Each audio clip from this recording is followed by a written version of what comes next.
nós fizemos aqui e colocamos. Então, que Deus nos abençoe. Abra aí o Evangelho de Jesus Cristo segundo Mateus, capítulo 7.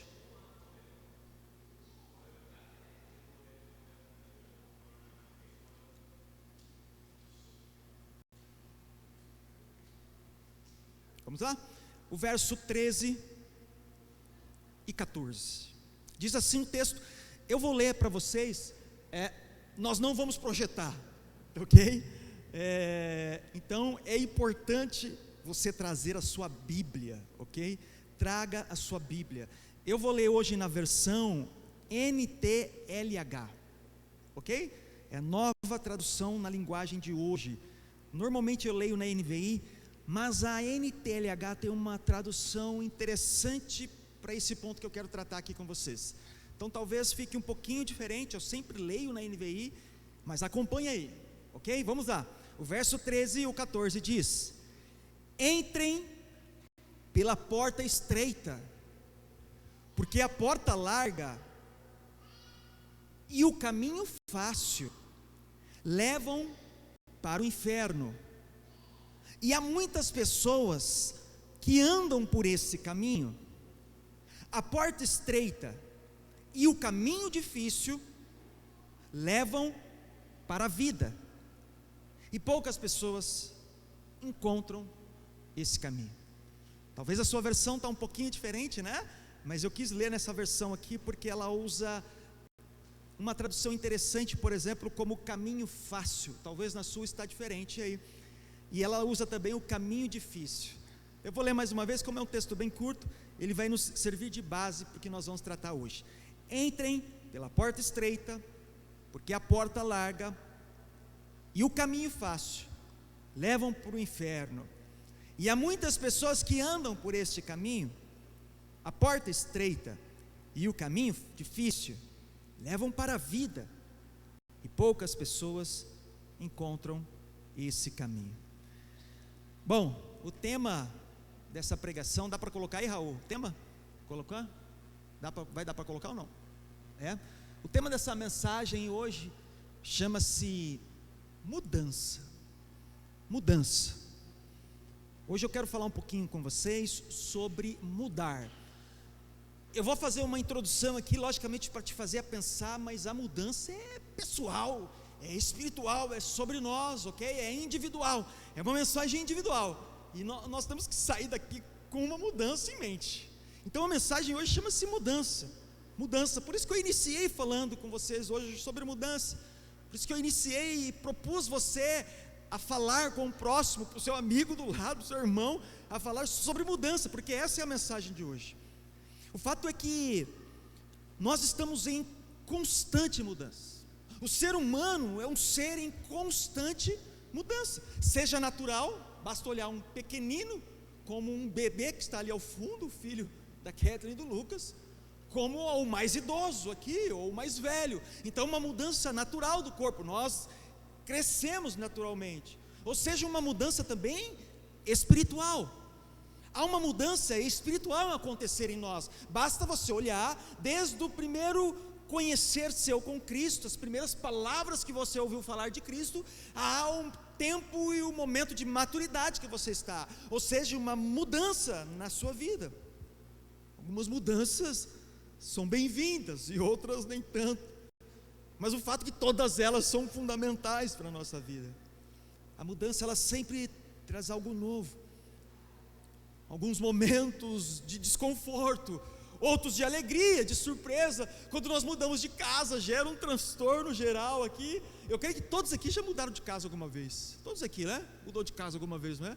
Eu estava fazendo as contas, eu escrevendo essa mensagem, eu falei, quantas vezes eu mudei de casa? Desde o momento que eu me lembre de gente, quando eu era um pequenininho lá, quando eu morava com meus pais, até o que eu estou hoje, o momento que eu estou hoje. Aí eu fiz as contas assim, fui contando, eu já mudei 11 vezes. 11 casas diferentes eu já passei, e o transtorno que é, né? Encaixota e desencaixota, e vai para lá, e acontece um transtorno geral, um mundo de coisas. É assim que eu estou propondo para vocês pensarem comigo nesse início.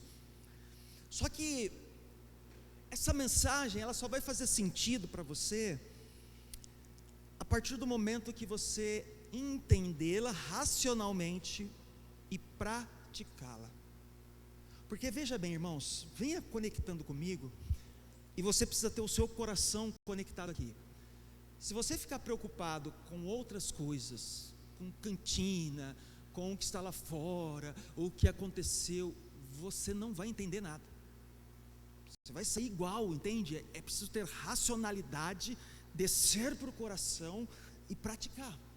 Então, muita coisa do que você vai ouvir hoje aqui, talvez você já ouviu diversas vezes na sua vida. Diversas pregações, encontro de casal, de namorado e de jovens. Talvez você já ouviu muita coisa. Por exemplo, quantas vezes nós homens estamos aqui, já não ouvimos que nós precisamos amar as nossas esposas como Cristo amou a igreja? Isso está em Efésios capítulo 5, verso 25. Quantas vezes, irmãos? Muitas, não é? Sim ou não? Quem é de igreja entende isso, muitas vezes. Agora, mulheres, quantas vezes você já não ouviu que a mulher sábia edifica a casa, e a tola destrói com as próprias mãos a sua casa? Isso está em Provérbios 14, verso 1. Quantas vezes, mulheres? Muitas vezes. Ou quantas vezes nós, como comunidade, já não ouvimos: ame a Deus acima de tudo e todas as coisas? Isso está em Mateus capítulo 22, verso 37. Ou quantas vezes nós já não ouvimos como comunidade sobre a grande comissão? Qual que é a grande comissão, igreja? Vamos lá? Qual que é a grande comissão? É o ID. Lembra do ID? É a grande comissão. Está em Mateus capítulo 28, do verso 18 ao 20. Ou lá o fundo tem uma imagem para você nunca esquecer, ó. Marcos 16, 15. Ó, que você termina o culto, você dá de frente com a imagem que está ali, ó. Foi gerado em você, não termina aqui. É o ID. Então quantas vezes nós já não ouvimos isso? Agora pergunta. Pergunta importante a se fazer. Por que nós não mudamos? Se a gente escuta isso culto após culto, encontro de homem, encontro de mulher, de casal, e vai para retiro, e fica um dia no hotel, e 2 dias no hotel, e volta, ouve lá, conversa dinâmica, e vai, e ama a mulher como Cristo, mulher, você sabe, edifica, e jovem, e ame a Deus acima de tudo, e faça o ID. A gente escuta isso a todo momento. Por que não mudamos? Olha que pergunta intrigante. Viram essa pergunta, irmãos?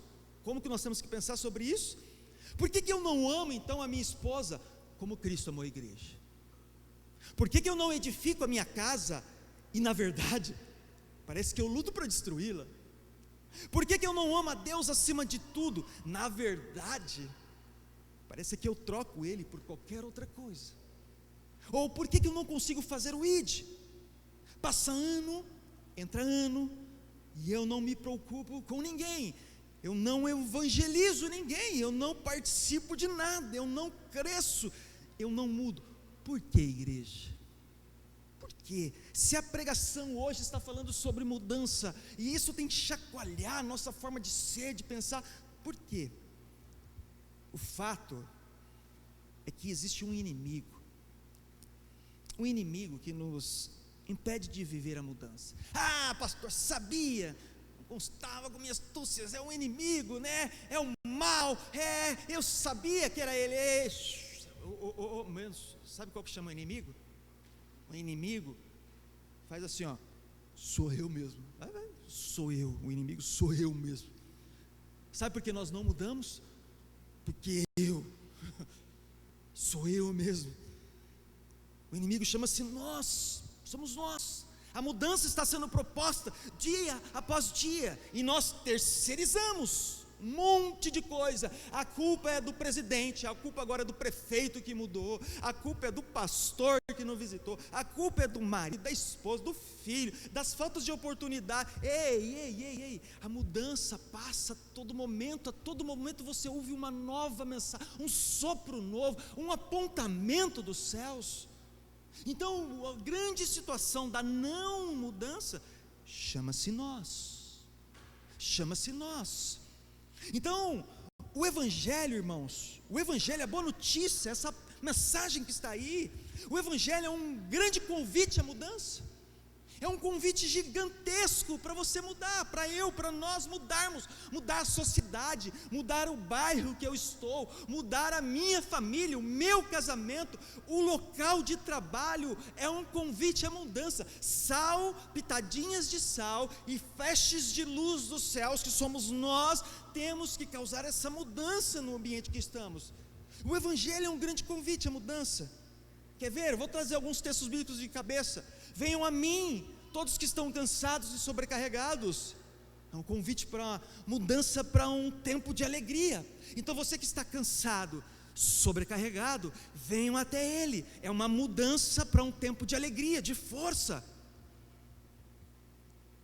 Aquele que quer ser discípulo, o meu discípulo, é Jesus falando, negue a si mesmo. É um convite, é uma mudança para uma vida de negar a si mesmo. Está fazendo sentido? Vocês estão compreendendo o que eu estou falando, igreja? Amém?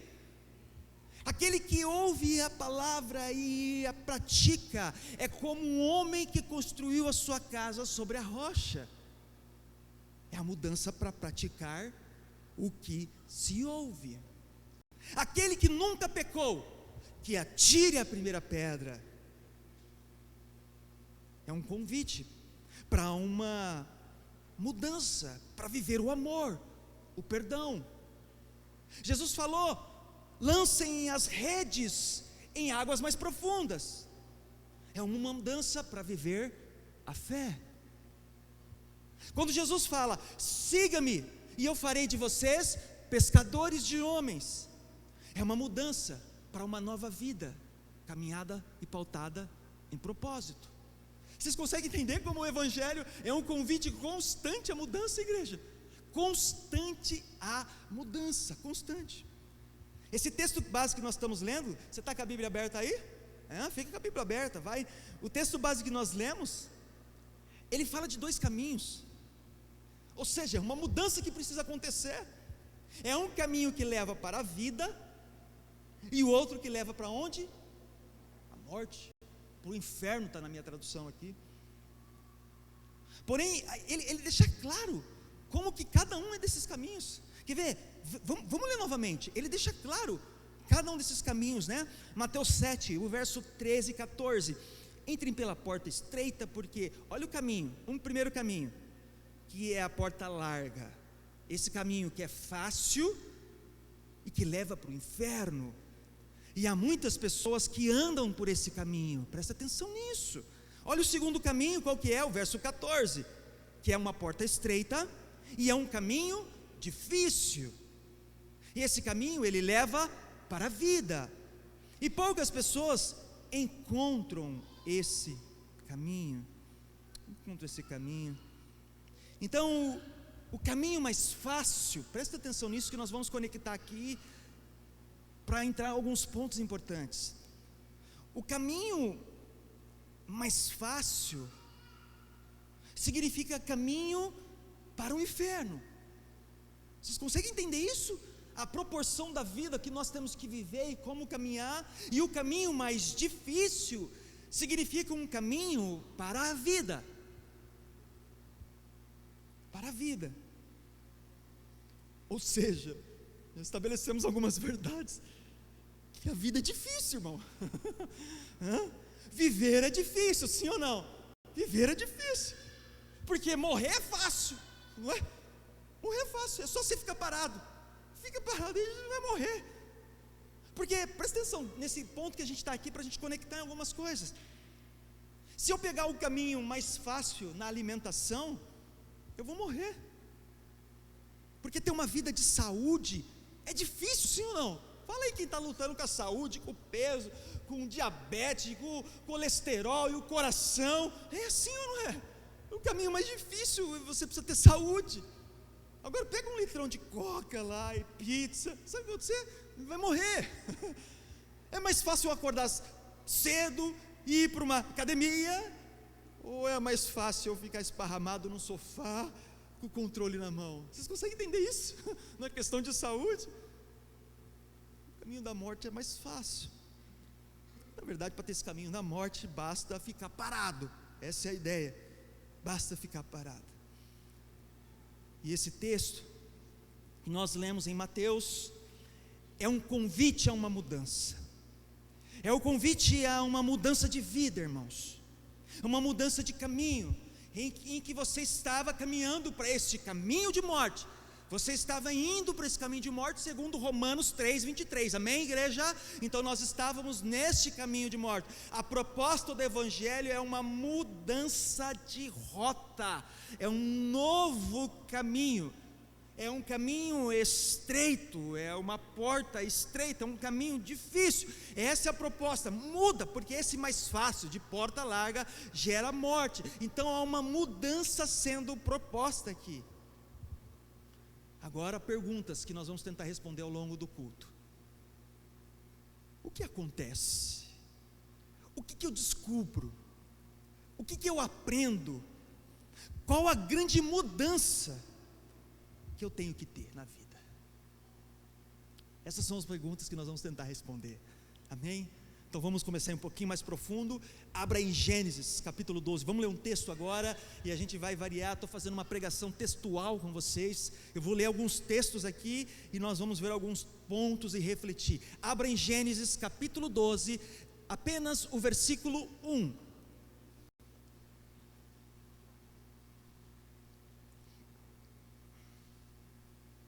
Gênesis 12, verso 1.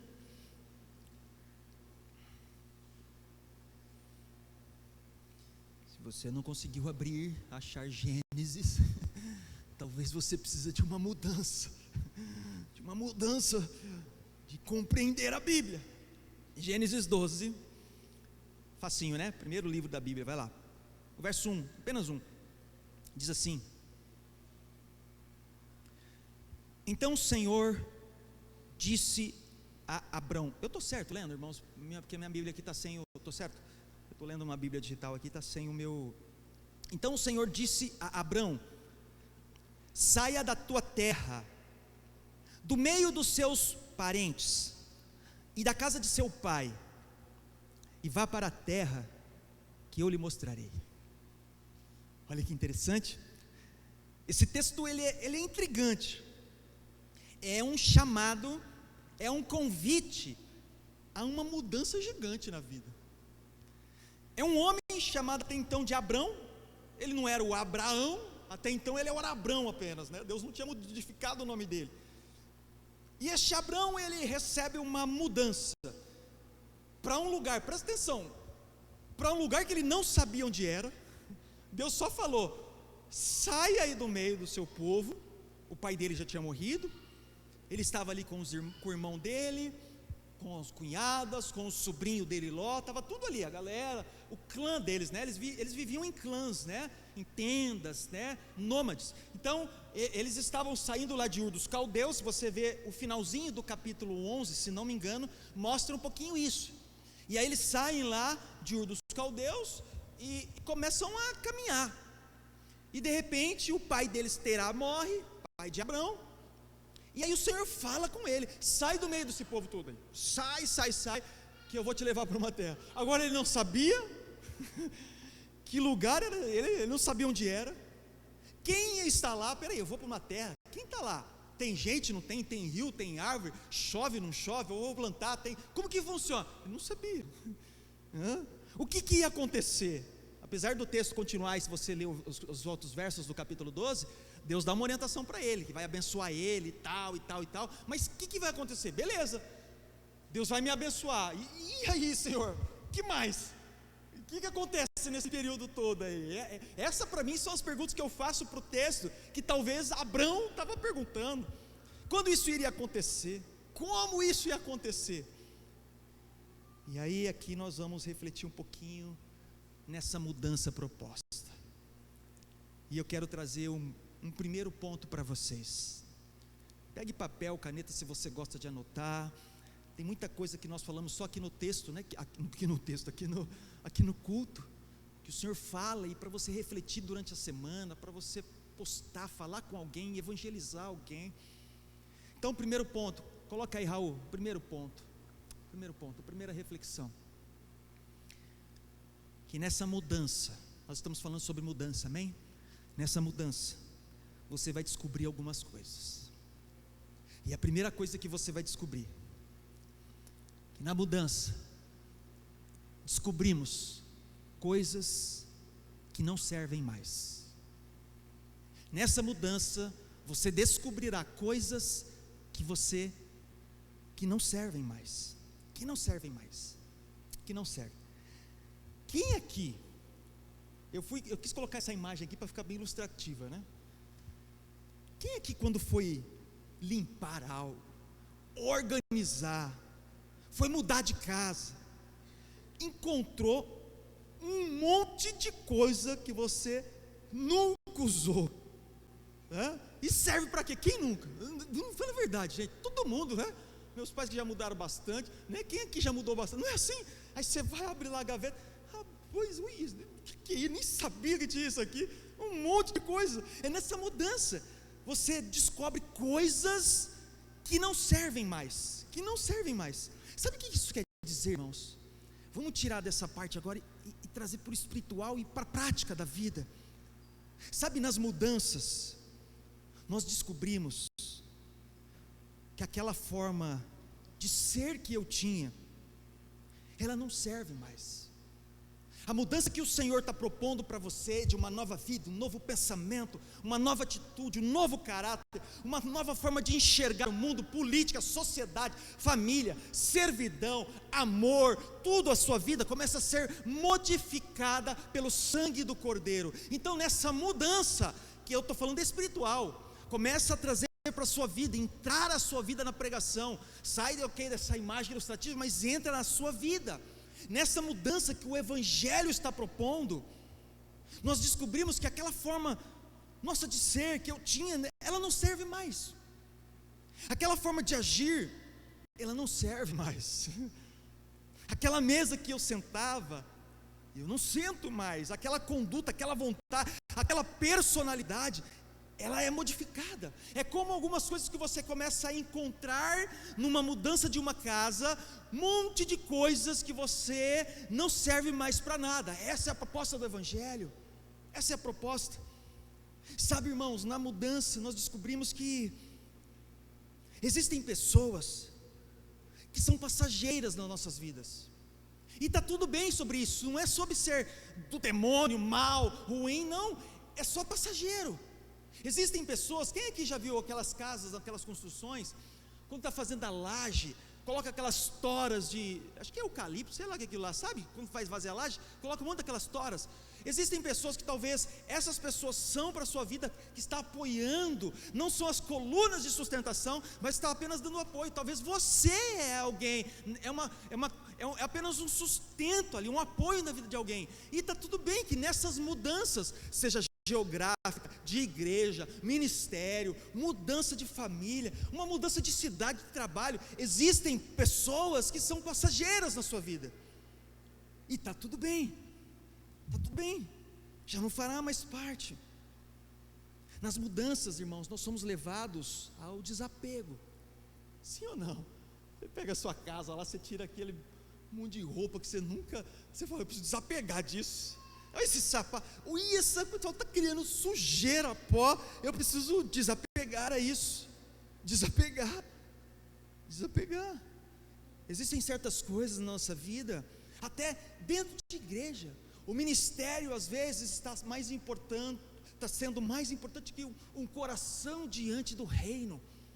Ei, você não ora, não lê, não tem uma intimidade com o Senhor mais. O Senhor está falando, ei, mais do que tudo isso visual, eu quero o seu coração. Eu preciso primeiro modificar o seu coração, é desapegar. Sabe, nas mudanças, nós descobrimos as chaves que não abrem mais nada. Quem aqui já não abriu uma gaveta e pegou aquela uma, duas, ou um bolo de chave, né? Você não sabe para que serve. Gente, você abre, meu Deus, para que é essa chave? Aí sabe o que você faz? Eu sei que você faz isso talvez. Vou guardar, né? Vai que serve para alguma coisa. Deixa eu guardar essa chave aqui. Vai que serve para alguma coisa. Para quê? Sabe o que que eu estou fazendo vocês pensarem sobre isso? Existem coisas que não abrem mais nada na sua vida, e na verdade só faz mal para você, só tem feito mal. Deixa eu falar algo, pense nisso espiritualmente. Tem falta de perdão nessa gaveta que você está guardando aí, está criando poeira, entende? Aí você abre lá, a gaveta é como uma chave, que não serve para nada, só está juntando ferrugem, poeira. Aí você pega esse molho de chaves chamado falta de perdão, e você fala assim, ó, deixa aí, né? Vai que eu uso ele, vai que eu uso ele, vai que eu uso ele. Talvez esse sentimento de ser menor está guardado dentro dessa gaveta, está guardado. São chaves que não abrem mais nada. Nessas mudanças, irmãos, nós percebemos que existem coisas que precisam ser jogadas fora. Nessa mudança que está sendo proposta hoje, existem coisas que precisam ser jogadas fora. Lá em Gênesis, tem a história de José. Conhece a história de José? História de José, ok? José é um filho querido de Jacó, e os seus irmãos com inveja e tal. José sonha, os irmãos dele iam matar ele, mas de repente joga no buraco, e do buraco vende ele para os midianitas, uma caravana que estava passando, e ele é vendido como escravo para um lugar chamado Egito, um lugar de língua diferente, de cultura diferente, de forma diferente, um jovem longe da sua família. Esse é o contexto de José. A vida avança, José se torna um governador daquela terra. Vocês conhecem a história, vocês conhecem. Só que quando José ele vai ter seus filhos, presta atenção nisso, ele põe o nome do primeiro filho. Sabe qual que é o primeiro nome do filho de José? Sabe qual que é o primeiro nome? Manassés. Manassés. Sabe o que significa Manassés? Aí a gente vai no original, no hebraico, para ver. Manassés significa levando-me a esquecer. É como se ele olhasse todas as vezes para o filho dele, Manassés, o primeiro filho dele. Ele olha assim para Manassés todas as vezes, e ele se lembra do que Deus fez na vida dele. É como se ele olhasse para o filho dele, assim, Manassés, e falasse assim, ó, esqueça essa dor, e esqueça essa ferida, essa mágoa, essa falta de perdão que talvez você sente com você e os seus irmãos que estão lá longe, você nunca mais vê. Então, Manassés significa estar perdoado, leva-me a esquecer. Quer ver isso? Se você tem dúvida, abra Gênesis 41, 51, que você vai ver isso, anota para você ler depois. O texto fala um pouco sobre esse significado. Só que vem o segundo filho dele, e o segundo filho dele chama-se Efraim. Sabe o que significa Efraim, gente? Tem um significado, para nós não faz sentido, porque a gente vai ter um filho, aí a gente põe o filho do nome do pai, né? Põe o nome do filho de, sei lá, de um jogador, de um cantor. A gente não sabe muito o significado, mas para os tempos bíblicos, cada nome tem um significado, e um significado profético, um apontamento profético. Então Manassés significa levando-me a esquecer. Quando Moisés põe o nome do filho dele, tem algo profético tratando na vida dele. Aí vem o segundo filho, e ele põe o nome de Efraim. O nome de Efraim, sabe o que significa Efraim? Significa, agora posso ser frutífero. Olha que lindo isso, cara. Significa duplamente frutífero. Você vê isso em Gênesis 41, o verso 52. Anota para você ler depois o significado de tudo isso. Significado de tudo isso. Sabe, igreja, eu aprendo algo sobre isso, sobre esse ponto que eu estou, em que nessa mudança nós precisamos e percebemos que existem coisas que precisam ser jogadas fora. Sabe uma coisa que eu estou aprendendo nessa história que eu estou propondo de José, os seus filhos?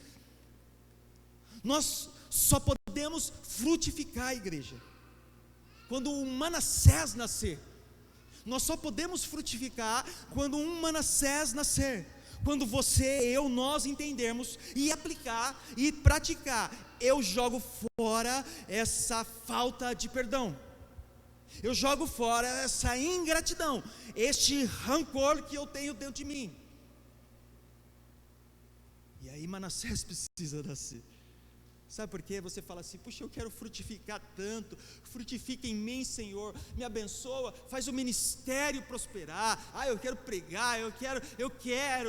E sabe o que tem dentro de você? Uma ferida, um câncer que está comendo você. Você não consegue olhar para o seu irmão, você não consegue estender a mão sobre ele. Se nós falarmos, orem um pelos outros, você não sai do seu lugar porque você tem problemas. E isso é um problema. Você só vai frutificar na vida como um todo quando um Manassés nascer. Quando você disser, esse Manassés nascer, eu libero esse perdão.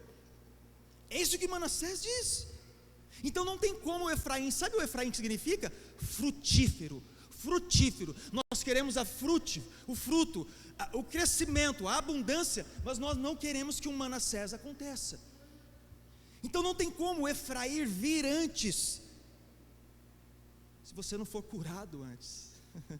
Não tem como um fruto nascer, se a raiz não for tratada, cara.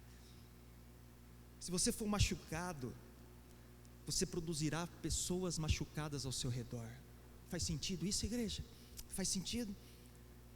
Talvez você carrega marcas, presta atenção, por favor.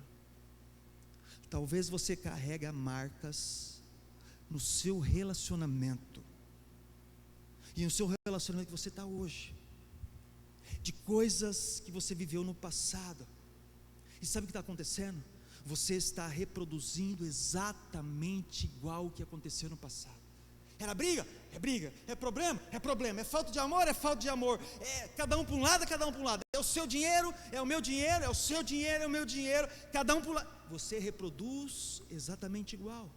Ei, Manassés precisa acontecer antes de acontecer um Efraim. Você foi machucado na sua infância, você foi ferido talvez, você não teve o amor do seu pai e tal, e sabe o que está acontecendo hoje? Você reproduz exatamente igual com os seus filhos, exatamente igual. Quer ser frutífero, mas antes tem que nascer um Manassés, liberado a perdoar, livre, é um Manassés, antes de ver um Efraim no horizonte. Sabe, você foi machucado talvez no passado sobre igreja. Sabe o que acontece hoje, irmãos? Hoje você não acredita em mais nada, você não produz fruto, você não avança, tudo que faz você cruza o braço, você reclama, você duvida e não avança e tal. Sabe por quê? Não nasceu um Manassés em você. E as coisas velhas ficam para trás. Avança, cara, avança. A mudança, cara, Deus mostrará que existem coisas que precisam ser resolvidas. Deixa Manassés nascer, para que Efraim aconteça. Mude. Coloca mais um aí, Raul. Coloca mais um. Coloca o próximo. Que na mudança nós descobrimos que no novo nós não temos tudo, e nós precisamos de coisas que nós não temos. Olha, na mudança nós descobrimos que no novo nós não temos tudo, e nós precisamos de coisas que ainda nós não temos. E quem aqui, quando foi mudar de casa, eu estou usando muito esse exemplo porque fica mais fácil de entender, descobriu que aquele móvel que você tanto gosta lá não serve mais no seu quarto, que aquele sofá não vai servir na sua sala mais, e aí você vai precisar de algo novo. Essa casa nova é algo novo que você está entrando, você talvez vai precisar de algo novo. Cara, e deixa eu falar algo, o novo assusta. Sabe por quê? Porque você não tem tudo. O novo é pela fé muitas vezes. O novo é pela fé. O novo de Deus é enviado sobre medida. Sabe quando você manda fazer aquele sofá de quina, assim, na medida? Você manda o cara vai desenhar. É um sofá sob medida para você. Esse é o novo de Deus a ser derramado na sua vida, espiritualmente, na vida nova. É do seu tamanho, é na medida exata que o Senhor está tratando. Não é do tamanho da pessoa A, do B, é do pastor, é do vizinho, é do popstar, é do pop gospel que está. Ei, é o Senhor tratando individualmente com cada um. O novo reserva coisas que são específicas a você. Por isso que existem renúncias que são direcionadas para você. Por isso que o Senhor fala assim, deixa tal área da sua vida, abandone tal área. Aí você vira para o vizinho e fala assim, mas por que ele não? Entende? Mas por que? Abraão podia falar assim, Senhor, por que eu saí da minha terra? Por que eu? Por que não pode ser meu irmão? Você falou, por que não pode ser o vizinho aqui? Nós viemos junto da caravana de Ur dos Caldeus, eu tenho que sair? Abraão, é você, que eu vou tratar com você especialmente, individualmente, é uma medida na sua vida, é sobre você, algo específico para você. Consegue entender isso, igreja? Está entendendo espiritualmente o que o Senhor está tratando? Por isso que existem pedidos que Deus faz, que é para você, que é para você. Gente, se eu parar para ficar olhando o que o outro fez, não fez, se o outro não contribuiu, se o outro veio cantar, não veio, se o outro vai abrir, fica louco. Sabe o que eu faço? Eu não vou fazer mais nada. Sabe o que Deus fala para mim? Tem coisas específicas para você, Leonardo, então apenas olhe para mim, fica com o seu olho apenas em mim, somente em mim, só olhe para mim, que a mudança vai acontecer naturalmente, só olhe para mim. Por isso que o perdão é você que tem que liberar. Mas não é o irmão? Não, é você, porque é você que tem uma compreensão dos céus, é você que é semelhante a Cristo, é você que foi chamado por Ele, talvez o outro não foi, então é você que tem que ir de encontro e falar, me perdoa, é você, por isso que o amor, é você que tem que praticar. Mas não é ela, não é ele, é você, o Senhor está tratando individualmente com você. Você não pede para assim, eu preciso ser mais amoroso. O Senhor vai tratar com você. No novo de Deus, irmãos, nós não temos tudo, e Ele vai nos surpreendendo passo a passo. A Bíblia é algo que vai sendo revelado para nós. O Senhor, Ele vai sendo revelado para nós. Então Ele vai nos surpreendendo dia após dia. E deixa eu falar, não tenha medo. Não tenha medo no novo que o Senhor está derramando. Amém, igreja? Amém sobre isso? Amém? Sabe, nas mudanças, não importa o onde, ou o como, ou o quando, mas sim o que. É quem está. Se Ele está, então bora para frente. É como Moisés. Senhor, se o Senhor não for, não me envia. Então não é sobre o onde, sobre o como, ou sobre quando, é sobre quem vai estar, e esse quem é o Senhor. É o Senhor. Sabe, uma das coisas que eu mais pedi quando nós iríamos começar essa comunidade, eu falei muito com Deus, Senhor, se o Senhor não estiver, tira isso do meu coração.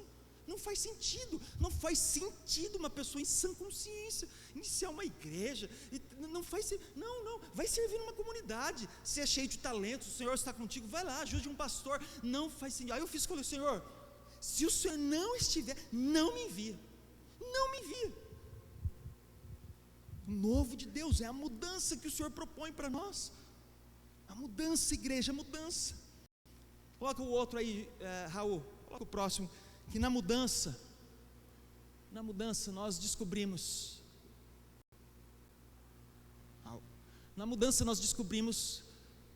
coisas que achávamos que tínhamos perdido. Quem aqui, quando vai organizar algo, encontra alguma coisa, um documento, um objeto, uma foto que você achou e tinha achado que tinha perdido, né? Sabe, isso fala sobre a vontade de viver que você achou que tinha perdido.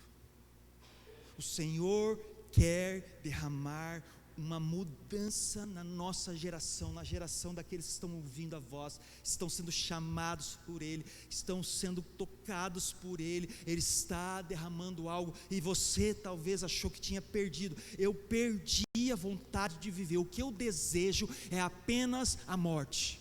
Ei, sabe o que o Senhor fala para você? Tem algo que você achou que você tinha perdido. O Senhor está falando: eu derramo vida nova em você.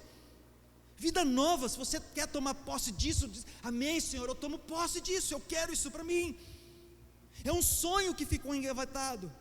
São a sua família, os seus filhos. Descobre coisas que achávamos que tínhamos perdido. Na mudança nós descobrimos muitas coisas. Então mude. Vamos para um outro ponto. Coloca mais um, Raul. Coloca mais um. Que as suas falhas, presta atenção, igreja, que as suas falhas, que seus erros são a grande oportunidade para você mudar. Abra Salmo 51 aí, vai lá.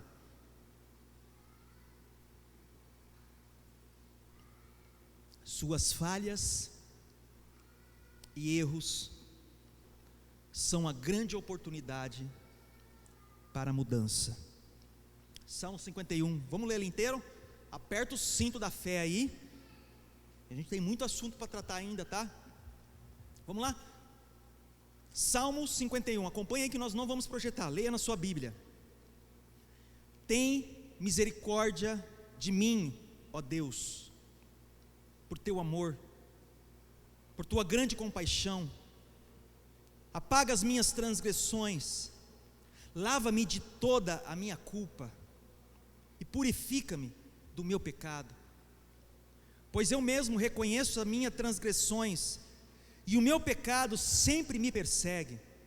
Contra ti, só contra ti pequei e fiz o que tu reprovas, de modo que justa é a tua sentença e tens razão em condenar-me. Sei que sou pecador desde que nasci, sim, desde que concebeu minha mãe. Sei que desejas a verdade no íntimo, e no coração me ensinas a sabedoria. Purifica-me com esopo, e ficarei puro. Lava-me, mais branco do que a neve eu serei. Faz-me ouvir de novo júbilo e alegria, e os ossos que esmagastes exultarão. Esconde o rosto dos meus pecados e apaga todas as minhas iniquidades. Cria em mim um coração puro, ó Deus. Renova-me dentro de mim um espírito estável. Não me expulses da tua presença, nem tires de mim o teu Santo Espírito.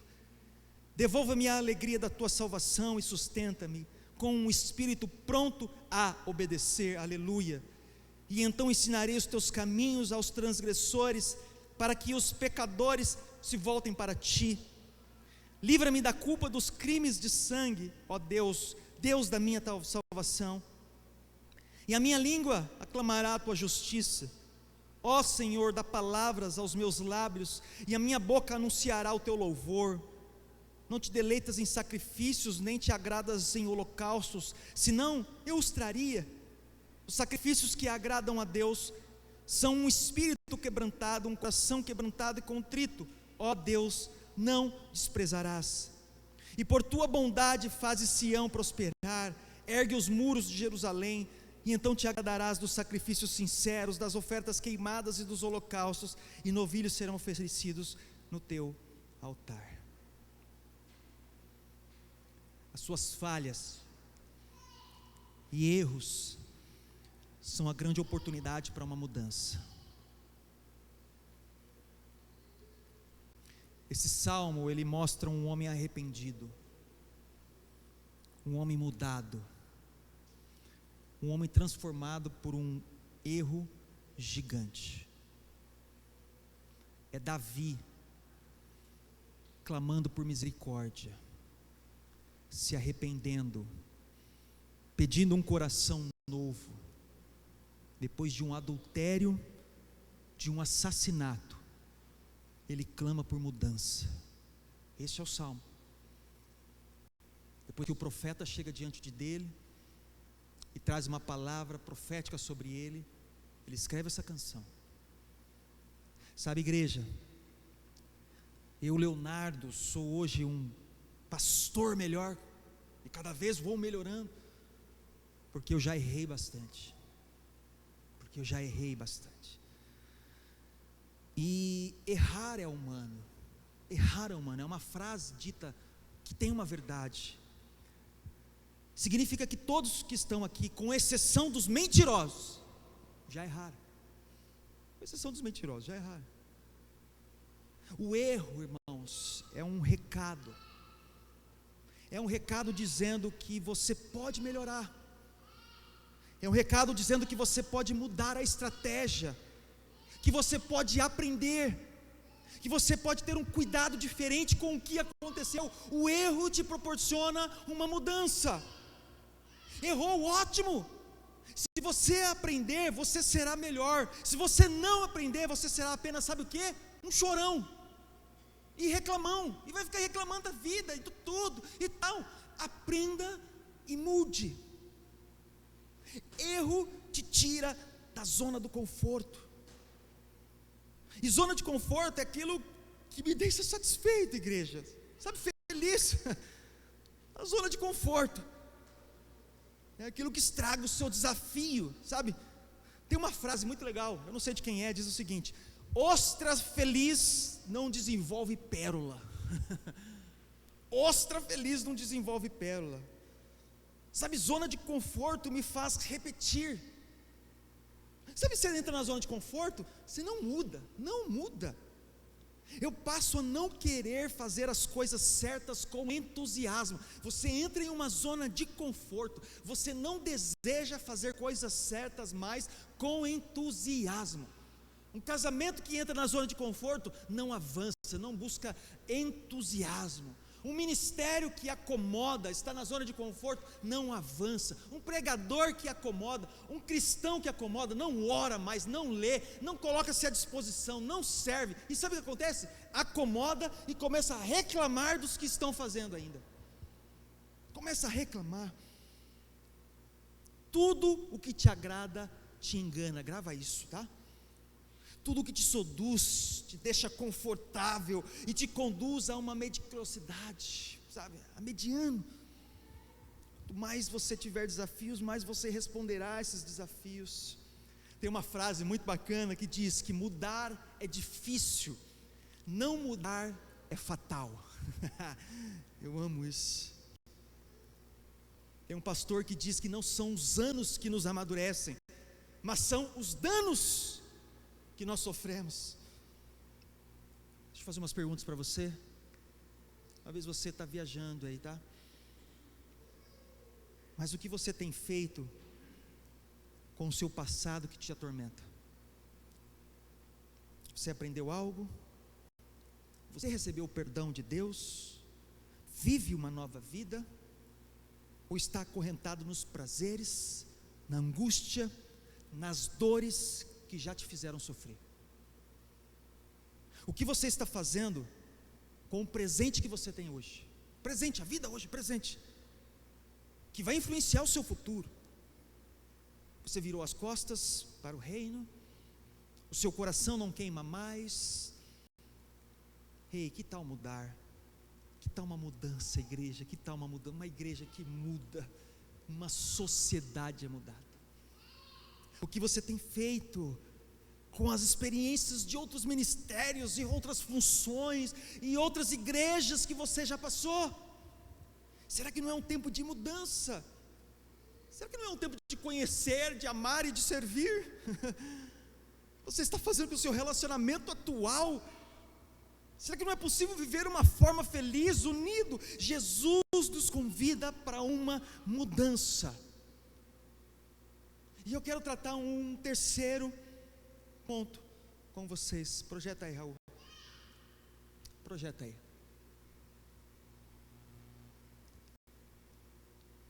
Que a grande mudança da sua vida está entre a tragédia de ontem e o triunfo do amanhã. Está conseguindo raciocinar com isso? A grande mudança da sua vida está entre a tragédia de ontem e o triunfo do amanhã. Abra aí o penúltimo texto bíblico que nós vamos ler. Não, penúltimo não, tem mais dois. João capítulo 20. João 20, o verso 1.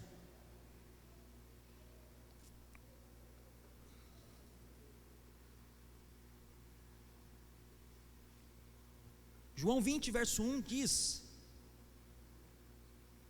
preste atenção nesse texto, olha que texto lindo, e nós vamos entender esse texto, deixa ele aberto para você ir profundo nele.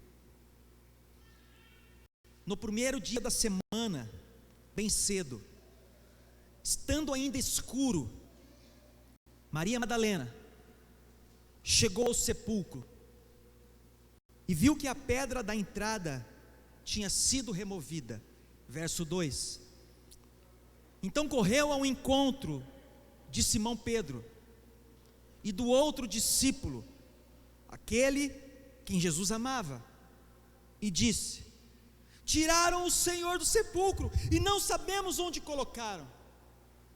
Pedro e o outro discípulo saíram e foram para o sepulcro. Os dois corriam, mas o outro discípulo foi mais rápido que Pedro. João, ligeirinho, né? Manda para a Olimpíada ele, né? Chegou mais rápido que Pedro e chegou primeiro ao sepulcro. Ele se curvou, olhou para dentro, vai vendo a cena, tá? Imagina, ele chegou, eu vou chegar, sabe que saíram?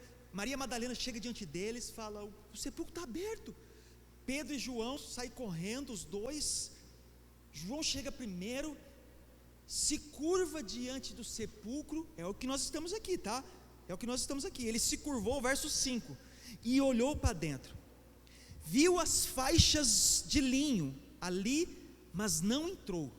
Verso 6, a seguir, Simão Pedro, que vinha atrás dele, chegou, entrou no sepulcro e viu as faixas de linho, bem como o lenço que estivera sobre a cabeça de Jesus. Ele estava dobrado. Olha esse detalhe, que lindo, cara. Veja os detalhes que a Bíblia diz. O lenço estava dobrado. Ei, tem algo aqui, hein? Estava dobrado à parte, separado das faixas de linho. Depois o outro discípulo, que chegara primeiro ao sepulcro, também entrou, e ele viu e creu. Cara, esse texto ele é muito lindo. Ele está inserido em uma parte dos momentos finais de Jesus, com vários personagens que são colocados.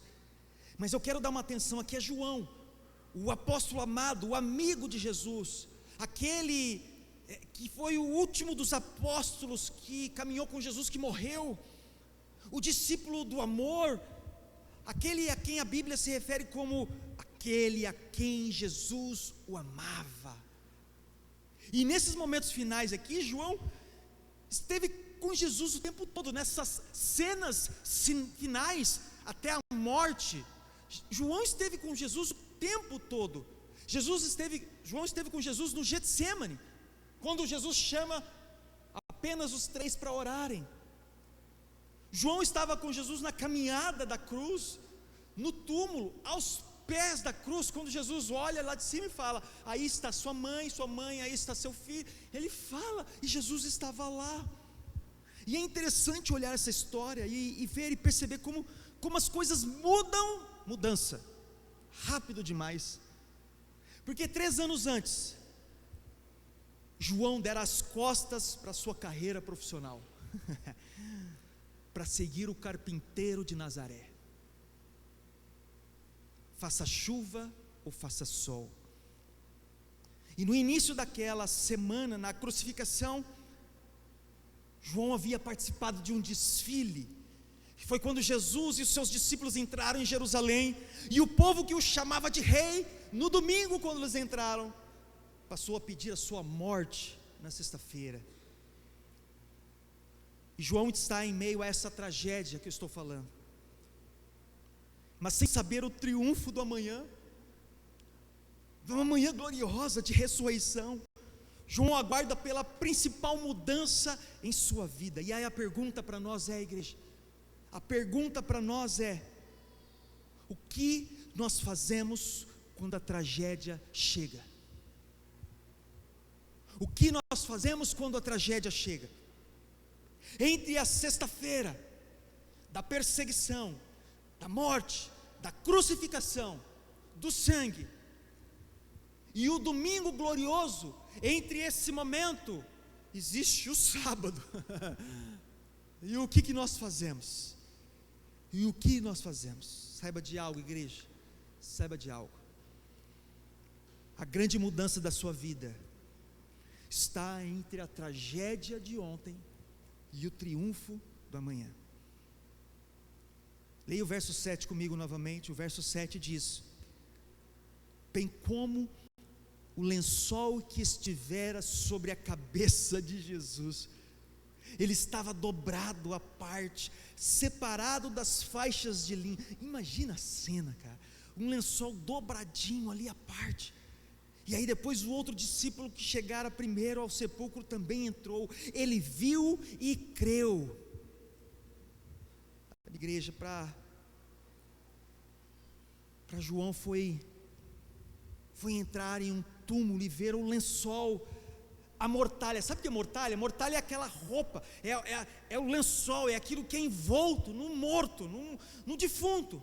Então João chega naquele túmulo e vê a mortalha, vê aquela roupa dobrada, um lençol dobrado, limpo, separado, como um símbolo de vida e ressurreição. Aquilo que estava sobre um morto, a mortalha, estava separado, dobrado, como um símbolo de vida, porque está vazio, está limpo, está sem a sujeira de um sangue. Sabe, irmãos, entre os trapos da morte, João viu e ele creu. Ele viu e ele creu. Sabe, parece estranho Deus usar algo tão triste quanto uma mortalha para botar a vida, mas Deus é especialista em transformar morte em vida, tristeza em alegria, sujeira em limpeza, em choro de uma noite para uma alegria de manhã. Não foi assim com as talhas de vinhos vazias em um casamento em Caná da Galileia, que foi transformado em um símbolo de poder naquela noite? Ou a moeda de uma viúva que se transforma num símbolo de generosidade, ou uma manjedoura simples de Belém que tem o símbolo de um trono. Será que Deus poderia fazer algo semelhante comigo e com você? Um símbolo da tragédia ser transformado em um símbolo de triunfo. Será que o seu casamento não pode ser restaurado? Será que os seus filhos, a sua casa, a sua família não pode ser alcançada? Será que essa enfermidade não pode ser revertida em glória, independente de como irá terminar? Será que essa mornidão, essa falta de amor, de compromisso, não pode ser transformado? Eu creio nisso, e é isso que me impulsiona todos os dias. Romanos 8, 28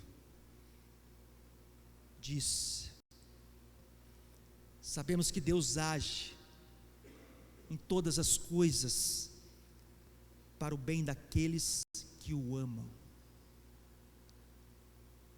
Deus age para o bem daqueles que amam quem? Deus age para o bem daqueles que amam quem?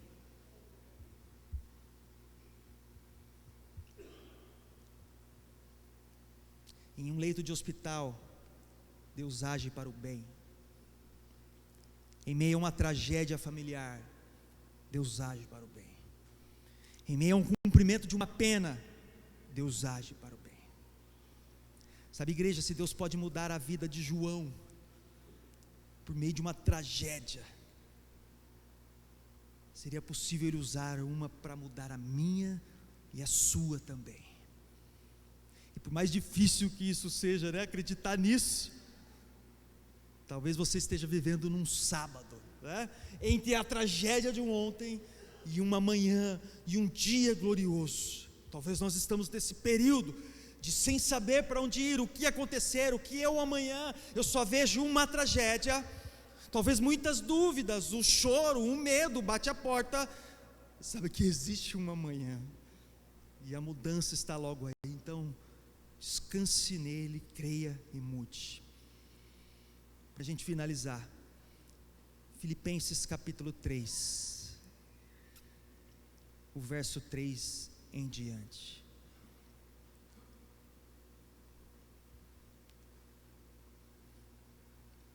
Filipenses 3, do verso 3 em diante diz: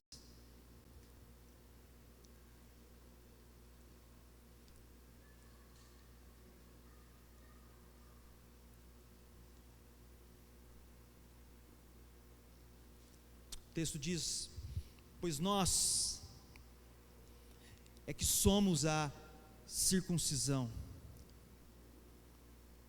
nós que adoramos pelo Espírito de Deus, que nos gloriamos em Cristo Jesus, e não temos confiança alguma na carne, embora eu mesmo tivesse razões para ter tal confiança. Se alguém pensa que tem razões para confiar na carne, eu ainda mais. Circuncidado no 8º dia de vida, pertencente ao povo de Israel, a tribo de Benjamim, verdadeiro hebreu, quanto à lei, fariseu, quanto ao zelo, perseguidor da igreja, quanto à justiça que há na lei, irrepreensível. Mas o que para mim era lucro, passei a considerar perda por causa de Cristo. Você consegue viver essa mudança aqui? Você consegue entender essa mudança que o apóstolo Paulo está propondo? Mas o que para mim era lucro, passei a considerar perda por causa de Cristo. Mais do que isso, considero tudo como perda, comparado com a suprema grandeza do conhecimento de Cristo Jesus, o meu Senhor, por cuja causa perdi todas as coisas. Eu as considero como esterco, para poder ganhar a Cristo, ser encontrado nele, não tendo a minha própria justiça que procede da lei, mas a que vem mediante a fé em Cristo, a justiça que procede de Deus e se baseia na fé. Eu quero conhecer a Cristo, ao poder da sua ressurreição e a participação em seus sofrimentos, tornando-me como ele em sua morte, para que de alguma forma alcançar a ressurreição dentre os mortos. Eu quero finalizar apenas dizendo para você: o Senhor falou ao seu coração que você precisa mudar, que nós precisamos mudar, que a igreja precisa mudar, que o seu relacionamento precisa mudar, que a sua vida precisa mudar. Eu queria que você ficasse de pé.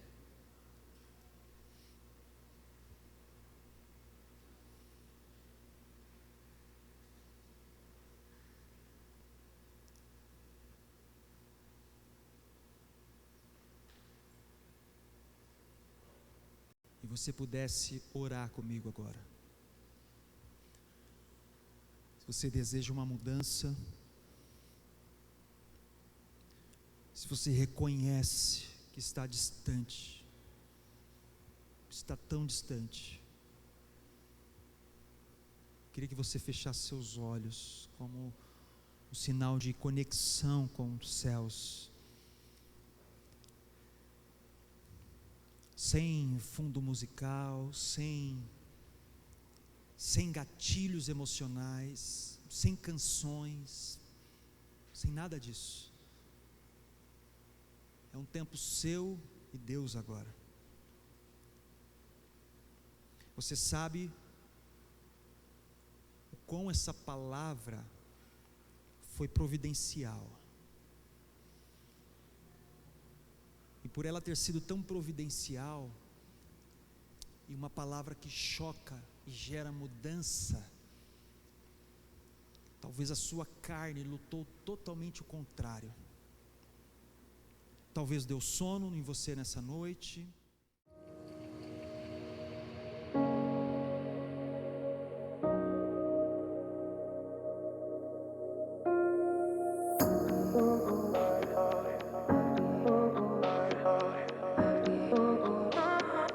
I could have.